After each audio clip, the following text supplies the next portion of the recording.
Hi and welcome to Plastic Models by a Regular Dude. Today is going to be my June recap, July preview video for the month ending June 2018. So what have we got going on here? We'll take a look at the bench here in a minute and see what's going on, what I've been working on, talk a little bit about what's coming up. But first, earlier in the month I posted a video asking my viewers to choose from 3 kits which model you, the viewers, wanted me to build next, and if you wanted it to be kind of a periodic update thing or a step-by-step build and painting to completion video like I've been doing lately. So first off, it was leaned way heavily to doing a step-by-step, so that's what I'm going to do. And the 3 kits everyone had to choose from was the Edward 1/35 scale M4A1 Sherman, Edward MiG-21 PFM in 1/48 scale, and the old molding of the Monogram ME-262 in 1/48 scale. So those were the 3 kits. The 262, the deal was with that, what I was going to do and what I'm going to do in the future, since obviously that's not one that got picked. A few people picked it, but it wasn't a winner by any means. That one is going to be kind of an experimental project for me, because I'm going to strip off all the raised detail and I'm going to rescribe it with recessed detail. So that's going to be kind of a big undertaking. I've got a specific type of aircraft I want to do out of that, so that one's on the back burner for a later date. So it came down to the MiG-21 PFM and the M4A1 Sherman, and the M4A1 Sherman won by a pretty jolly landslide. So that's the next kit I'm going to do, and this is the kit that I'm talking about.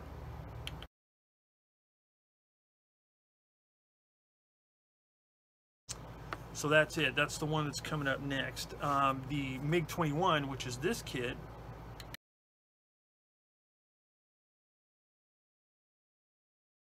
is supposed to be the next kit that I build. However, if some of you have been following my channel, you know a few months ago I hit like a real dry spell because I had way too many projects going at once. And so I just determined within myself that I was going to complete each one of those kits, see it all the way through to the end, one at a time, knock them all out, and then once I did that, just stick to one kit at a time. And so far I've done pretty good with the Tamiya cargo truck, which is my current project. But when I'm finished with that and I want to start working on the Sherman, I've had a few people that are really interested in seeing the MiG-21 come together. So I'm thinking about breaking my own new self-imposed rule and doing them in conjunction. On the MiG-21, I don't think I'm going to do a step-by-step. I'll probably do more of a kind of an update format on that one. I don't know yet. I may do a step-by-step, and I may just alternate between the two.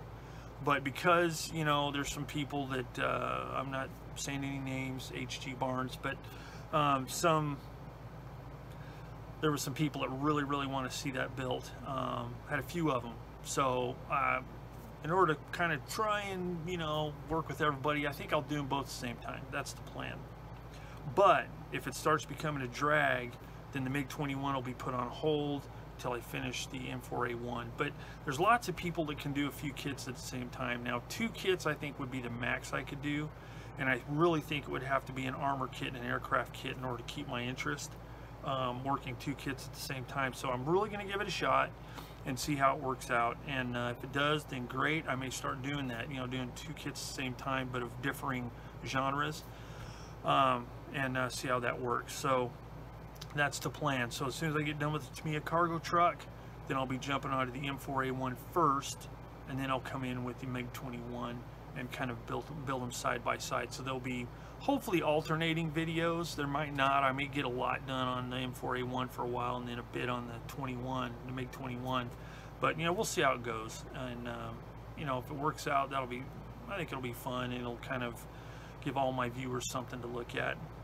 So that's the plan for that. So let's take a look real quick at the bench and see what I'm working on now, and a few of the new products I've gotten, and some of my thoughts on some of those new products and why I've gotten some of them. So let's take a look.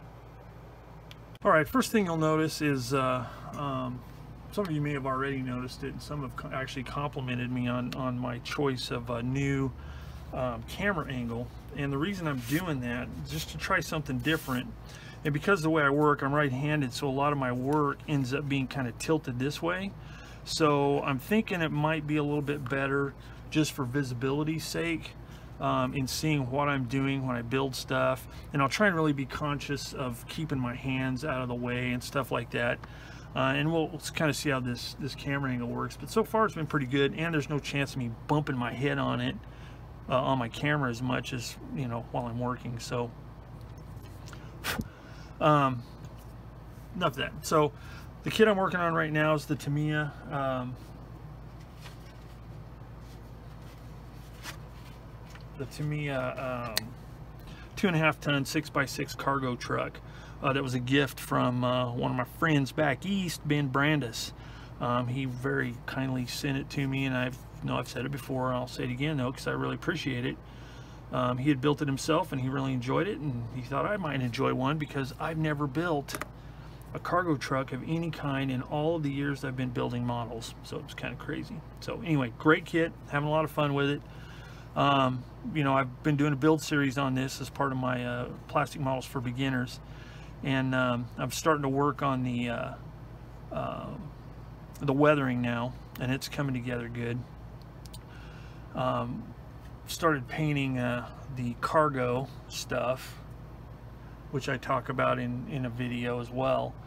And as far as the weathering goes, I'm finally getting a chance to try some of the new products that I've gotten, which are specifically the Vallejo Splash and Thick Mud series. I've got light brown splash mud and light brown mud, thick mud, and I've got the same two in brown mud, splash and thick, and I really like them.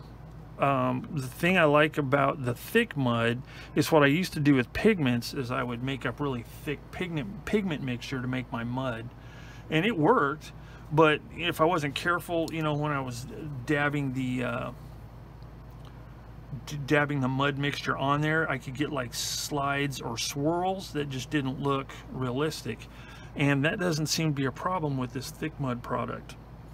It stipples really well and really has a good coarse texture to it. And then it's nice because, you know, the light brown splash mud, you can do some splattery type stuff like I've done on the back of the cargo truck here and up underneath the fenders. So that's kind of nice, and it's, you know, maintains the same color. And then if you add variants to that with either washes or staining of some kind, it looks uniform and homogeneous. It's not, you know, like you've used two totally different colors or products. So it's kind of nice. It's kind of cool. I like it so far. So another product that I got in the mail, I talked about the mud products in my last update. I hadn't had a chance to use them, but in my last shipment, I got some Tamiya paints and stuff, but you know, I don't really need to talk about those. Everybody pretty much knows Tamiya paints, just some different colors I needed to get. But in addition to that, I got some of the MiG modeling pigments, and I got dark earth, and I got light dust, and I also got in some of the Vallejos, I got some of the other colors, but I just wanted to get these two here just to give them a try and see how they work. And I really like the Vallejo pigments that I've been using so far, and I don't think that the MiG pigments will be a whole awful lot different. I mean, it's just ground up pigment powders, and The texture and everything seems to be a lot alike. But one thing I did get that's different is I got the MIG Pigment Fixer. So the reason I got that is because with the Vallejo stuff, you know, in my quest to stick with acrylics, I got the pigment binder, and this, you know, it works good, and I use it for making that thick mixture like I was talking about, and it works good for that, and it makes it stick really well to the model, so you don't have to worry about it coming on as much. But it's kind of thick, and you can't just apply it to the pigments and have it just soak in. It just kind of puddles up a little bit and doesn't really work the way I've seen other people use fixers and such for their pigments. So for instance, I want to do some real thin pigments, more of a dusty, dirty look than actual mud buildup, and so I want to be able to apply the pigments to the model and then fix it somehow to the model. Now some people just apply it on there and they're good to go, but you know, in handling and stuff like that, I've done it in the past, but you know, there's a chance that it rubs off or get fingerprints in it or whatever. So I've watched videos and read articles and, you know, forum posts and everything else about fixers and such. Now apparently there's a difference. The pigment binder is that thick goop like I showed you. It's not really goop, but it's like thinned down PVA glue, and it sticks really well, but it just doesn't, you know, you have to be careful because it can mess up your pigments. Well, some people I've seen, they'll put their layer of pigments on and then they'll use either Tamiya X20 thinner or an odorless mineral spirits of some type, and just, you know, touch a little bit with either a brush or an applicator of some kind, and it just kind of wicks throughout your pigment. You know, you might have to put it a couple times to get full coverage, but it doesn't disturb the pigment that much like the pigment binder does. I even tried thinning the pigment binder, but that didn't work either. It would almost puddle up, and it would make my pigments kind of spread out, you know, from where I applied the binder. So that wasn't working. So I tried those, the X20 thinner, and I also tried odorless mineral spirits, and you know, they soak and through capillary action cover, you know, a large area and gets the whole thing wet, darkens it up, but as it dries it goes back to the natural color. Now that's all cool, but I don't see how it can be called a fixer, because it doesn't really fix it at all. Because if you even touch it, or at least with me, other people may have different results, but for me, if I touch it, it smears it, it wipes it off. It's very, very, very delicate. A little more delicate than what I would like. So I thought I would try the Pigment Fixer,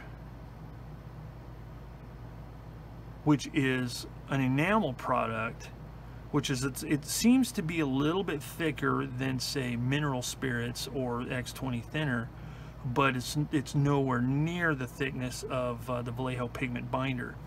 So, you know, I've been experimenting with it a little bit, and like for instance, this right here, this is, I think I used X20 here, and as you can see, it's smeared on this wing here, and you know, it doesn't fix it. I mean, it may make it look kind of clumpy and cool, but I mean, it's very delicate. Now this is Modeling Pigment Fixer, the enamel type, and this is the first time I've looked at it and the first time I've touched it, and as you can see, it doesn't, any of that smearing you see is from the stuff I didn't touch it to. So it gives you a nice solid, now I'm sure if I scraped it with a fingernail it would come off, but it would do that with anything. But that's nice and firm on there. So that will allow me to build up some dirt without having to use like a mud product. So that's first I've touched that. So this is, you're seeing it as I'm seeing it, and I'm stoked. So that's something to think about if you're one of the beginning modelers that watches my channel and you're wanting to get into some of this stuff. Those are some things to think about, and I may do a video on pigments and pigment fixers and binders and stuff, and just talk a little bit about, you know, what I've found out so far. So new product, and I like it. So then the cool thing is I saw this on oh man, I think it's Scale Model Toronto Barbakan or something like that. It's a YouTube channel out of Canada, and it's a couple of Daves. I can't remember their last names right now, but they do a lot of models and dioramas and stuff like that, and they show a lot of good techniques. So if I remember, I'll put the link down in the comments section there, so you can maybe check their channel out, because it really is good. They show some really good technique stuff. But he's an applicator for this pigment fixer, and it's got this really fine needle on it. And if I could find something a little finer, I might even go with that. But this one's called a fine line applicator, fine tip. They make a medium tip as well. It's a little bit bigger. It doesn't really work for this type of application, but it's really cool. It's airtight. It's easy to refill, and you just take the cap off here, and you just touch it to the edge, and it just bleeds the fluid out through it. It's really nice. It's a little less clumsy and less chance for smearing your pigments than if you use a brush. Now, a lot of people use brush, and you know that works too. I've tried it, and it works, but I kind of like this, especially for certain applications. So there's that, the MIG pigment fixer. So that's a good deal. So that was something new I got. And then from the one of my other online pals, HG Barnes, he sent me in the mail these cool micro saws. Okay, these are Tamiya micro saws, and they come like on a PE type fret. It's made out of their nickel or whatever they use. It's really durable and really thick. But as you can see, it's a really fine, whoops, sorry about the glare from the light, but hopefully you can see those teeth, really fine teeth that loop around the tip. And these are really good for doing panel lines. And the nice thing about it is it's kind of got a threefold thing here.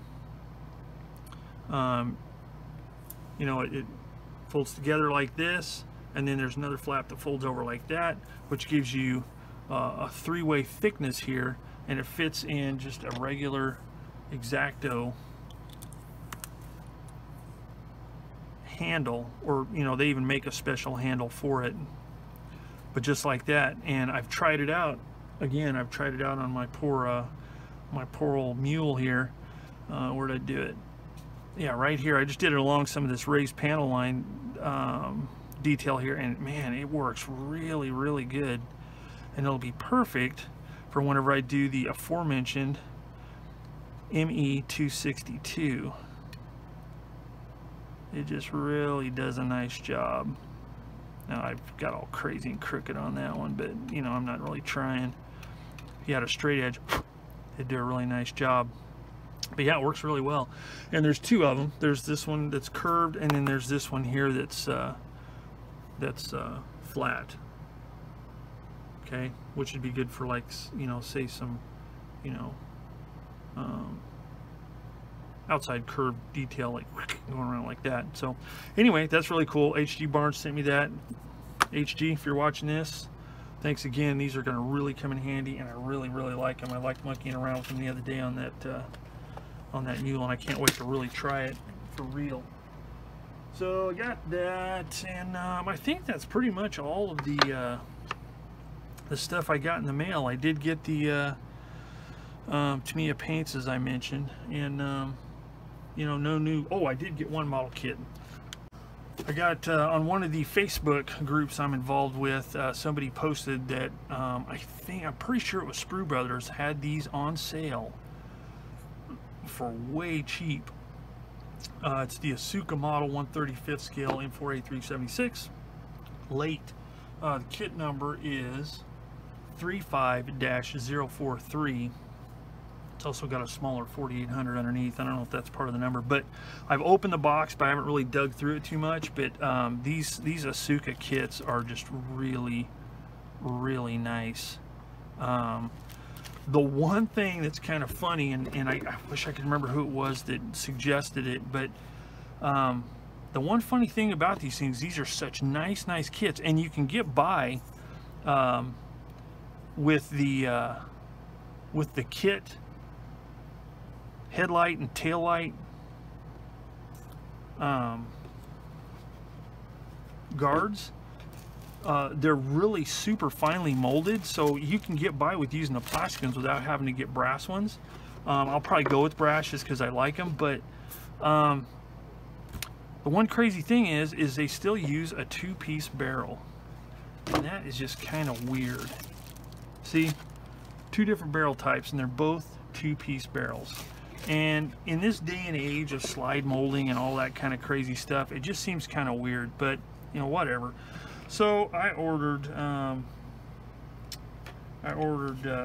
I'm going to order an extra barrel, or a metal barrel for it. I'll probably get a Aber barrel. One of the retailers I use, I think it's M&M Hobbies, I think. Can't remember, I got so many online hobby shops saved. But I think it's M&M Hobbies. But they have a really good selection of photo etch and aluminum barrels and stuff, so I'll probably get that from them. So I did get that new kit, but that's going to be further down the road. So one other thing I want to talk about is, if you follow my channel, I just did an update on my workbench here, and chopped this side off that was like this one here. I chopped it off and flapped it over to give myself more counter space and to make it more open so it's not so claustrophobic. But the one other thing that I did is, before I had this one rack with a long plastic deal across the top that had all this stuff in it. So I went to my local Target, which if you're from some faraway land, it's kind of a department store kind of place. It sells groceries, it sells homewares, it's, you know, just clothing, all kinds of stuff. And got another one of these because I bought one there and I wanted to go see if they had another one. They did, so I got it. And in my other videos, this rack on one end, this part was attached vertically. Okay, so there was a long slot, because what these are is utensil organizers for kitchen drawers, for putting forks, knives, spoons, that kind of stuff in. And it's perfect size for Tamiya paints, because I've got my Vallejo paints in this little rack here and in that drawer, because I don't use the Vallejo stuff near as much except for these.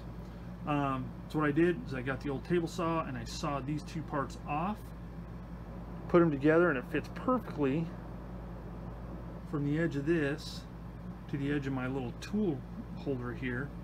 And then those leftover ends, the long ones that were perpendicular to this, I just glued them to the top and use that for all my glues, cements, thinners, decal adhesives. And then I've got some Tamiya putty, that real super thin putty stuff there, and my Mr. Surfacer stuff there. And I got some small bottles of custom mix stuff, but I've got plenty of room for more paints because I can move this other stuff out if I have to. So that was the one last little improvement I made to my workspace. So that's pretty much it. That's the recap for June and a little bit of a preview of what's coming up in July. So been working on the Tamiya cargo truck for June, getting that finished up, wrap that up here in the next week or so, and then it'll be on to the Sherman and the Meg side by side starting in July. So we'll see how that works. So anyway, that's it for the recap preview for this month. So thanks as always for joining me here on Plastic Models by a Regular Dude. If you have any questions or comments or anything, you know to put them right down below. And I'll try and remember to put that link for that one website for Toronto Barbakan for some good techniques and stuff on armor models. Try and remember to put that in the description. So anyway, that's it for now. Thanks for joining me here, and I will see you all later.